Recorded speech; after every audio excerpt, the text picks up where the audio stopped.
आकाशवाणी रांची से प्रस्तुत है प्रादेशिक समाचार।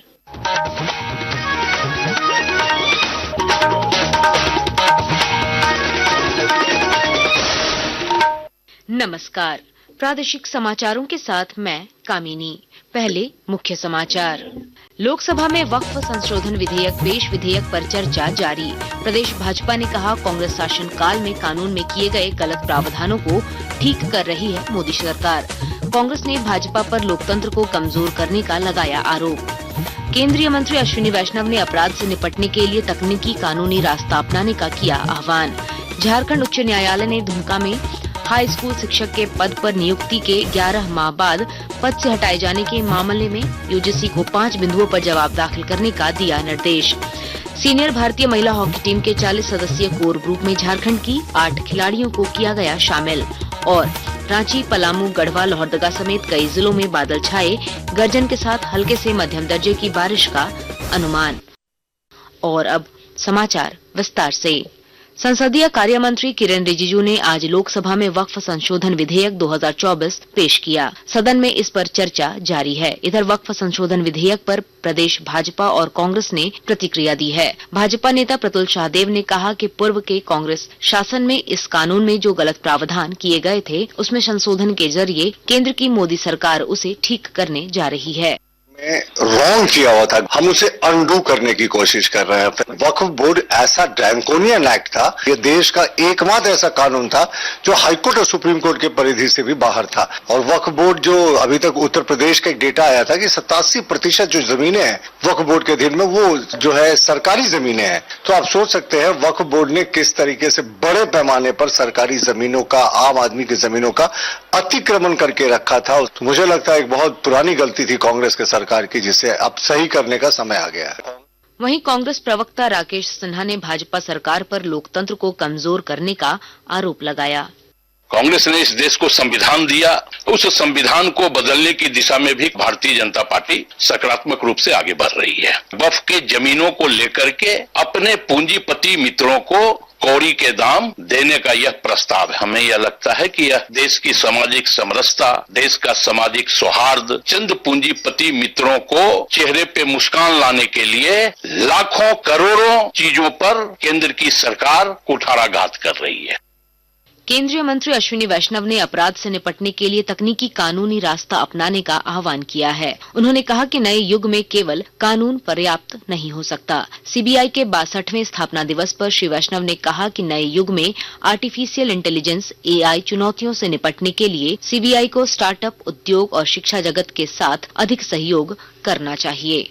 झारखंड उच्च न्यायालय ने दुमका में हाई स्कूल शिक्षक के पद पर नियुक्ति के 11 माह बाद शिक्षक पद से हटाए जाने के मामले में यूजीसी को प्रतिवादी बनाया है और 5 बिंदुओं पर जवाब दाखिल करने का निर्देश दिया है। अदालत ने यूजीसी से पूछा है कि 3 साल का बैचलर ऑफ फिजिकल एजुकेशन किस स्ट्रीम में आता है। प्रार्थी की ओर से बताया गया कि उसने फिजिकल एजुकेशन में डिग्री ली है और यूजीसी के अनुसार यह विषय साइंस स्ट्रीम में आता है। मामले में अगली सुनवाई 6 सप्ताह बाद होगी।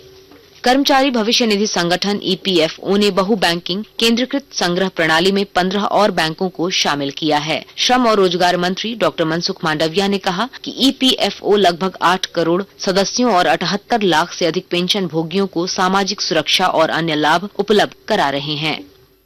देश में 8 करोड़ से अधिक ईपीएफओ के मेंबर हैं और 78 लाख से अधिक पेंशनर है। उसकी सुविधा के लिए आज तक देश में 17 बैंक के द्वारा ईपीएफओ का एक्सेस था, वो बढ़ा के और 15 बैंक जोड़ी जा रही है। यानी कि अभी एम्प्लॉयर और एम्प्लॉइज की सुविधा 32 बैंक से मिलेगी।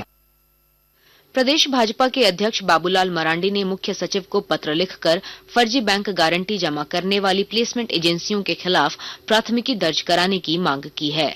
उन्होंने लिखा है कि शराब दुकानों के संचालन और प्रबंधन से जुड़ी 2 कंपनियों ने धनबाद और हजारीबाग में फर्जी दस्तावेज के आधार पर कार्यादेश प्राप्त कर लिया। इससे राजस्व का भी नुकसान। आकाशवाणी के ताजा तरीन समाचारों के लिए आप हमारी वेबसाइट newsonair.gov.in पर लॉग ऑन कर सकते हैं। ताजा समाचार X handle @AIR news alerts और Facebook page all India radio news पर भी उपलब्ध है। आप प्रादेशिक समाचार एकांश के X handle @AIR news _Ranchi और Facebook page Akashvani news Ranchi, Instagram page तथा YouTube channel AIR news Ranchi पर भी हमारे बुलेटिन सुन सकते हैं। प्रादेशिक समाचार आप आकाशवाणी रांची से सुन रहे हैं। वित्त वर्ष 2024-25 में भारत में रिकॉर्ड 4,515 बच्चों को गोद लिया गया है। महिला एवं बाल विकास मंत्रालय की रिपोर्ट के अनुसार गोद लेने को आसान बनाने के लिए राज्यों के सहयोग से देश भर में 245 दत्तक ग्रहण इकाइयां स्थापित की गई हैं। दुमका जिले में महिलाओं को आर्थिक रूप से सशक्त बनाने के लिए झारखंड आजीविका मिशन कई कार्यक्रम चला रहा है। विस्तृत जानकारी दे रहे हैं हमारे संवाददाता।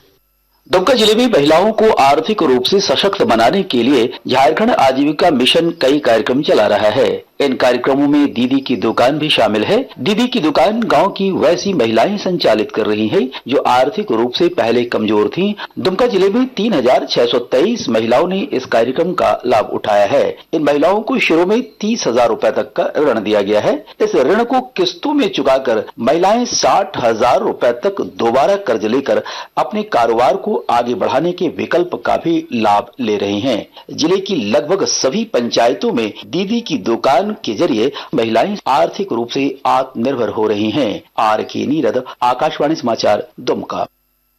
दुमका पुलिस ने 7 साइबर अपराधियों को गिरफ्तार किया है। पुलिस अधीक्षक पीताम्बर सिंह खेरवार ने बताया कि गिरोह के बाकी सदस्यों की तलाश की जा रही है।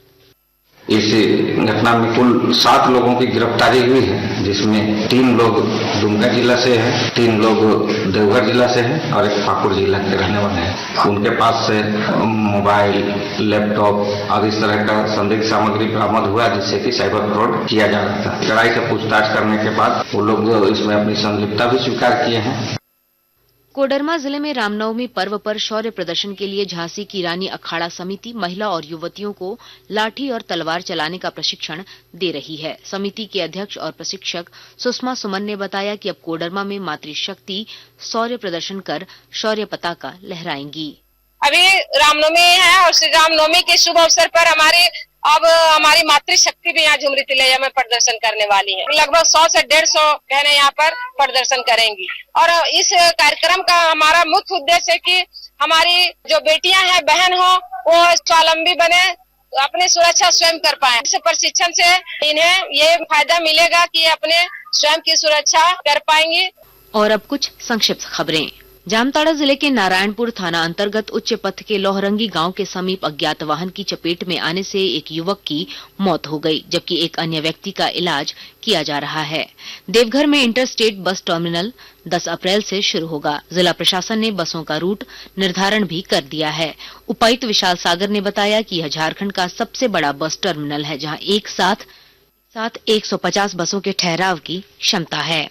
घरेलू शेयर बाजार आज बढ़त के साथ खुले। सेंसेक्स लगभग 415 अंक की तेजी के साथ 76,439 के स्तर पर कारोबार कर रहा है। वहीं निफ्टी में भी 109 अंकों के उछाल के साथ 23,275 के स्तर पर कारोबार कर रहा है। वहीं रांची में आज 22 कैरेट सोने का भाव प्रति 10 ग्राम 85,500 रुपए है। और अब खेल समाचार। हॉकी इंडिया ने आगामी अंतर्राष्ट्रीय हॉकी प्रतियोगिताओं के लिए सीनियर भारतीय महिला हॉकी टीम की 40 महिला हॉकी खिलाड़ियों का कोर ग्रुप बनाया है। इन 40 सदस्यीय कोर ग्रुप में झारखंड की 8 खिलाड़ी शामिल की गई हैं। झारखंड की इन 8 खिलाड़ियों में 6 खिलाड़ी सलीमा टेटे, संगीता कुमारी, ब्यूटी डुंगडुंग, दीपिका सोरेंग, महिमा टेटे और अंजना डुंगडुंग सिमडेगा की हैं, जबकि 2 खिलाड़ी निकी प्रधान और अलबेला रानी टोपो खूंटी जिले की हैं। और अब मौसम का हाल। राजधानी रांची, पलामू, गढ़वा और लोहरदगा समेत कई जिलों में बादल छाए हुए हैं। इससे दक्षिणी पूर्वी, मध्यवर्ती, दक्षिणी, उत्तर पश्चिमी जिलों के कुछ हिस्सों में गर्जन के साथ हल्की बारिश होने की आशंका है। मौसम विज्ञान केंद्र रांची के निदेशक अभिषेक आनंद ने बताया कि बंगाल की खाड़ी और अरब सागर से नमी आ रही है, जिसका प्रभाव 4 अप्रैल तक देखने को मिलेगा। और अब अंत में मुख्य समाचार एक बार फिर। लोकसभा में वक्फ संशोधन विधेयक पर चर्चा जारी। प्रदेश भाजपा ने कहा, कांग्रेस शासन काल में कानून में किए गए गलत प्रावधानों को ठीक कर रही है मोदी सरकार। कांग्रेस ने भाजपा पर लोकतंत्र को कमजोर करने का लगाया आरोप। केंद्रीय मंत्री अश्विनी वैष्णव ने अपराध से निपटने के लिए तकनीकी कानूनी रास्ता अपनाने का किया आह्वान। झारखंड उच्च न्यायालय ने दुमका में हाई स्कूल शिक्षक के पद पर नियुक्ति के 11 माह बाद पद से हटाए जाने के मामले में यूजीसी को 5 बिंदुओं पर जवाब दाखिल करने का दिया निर्देश।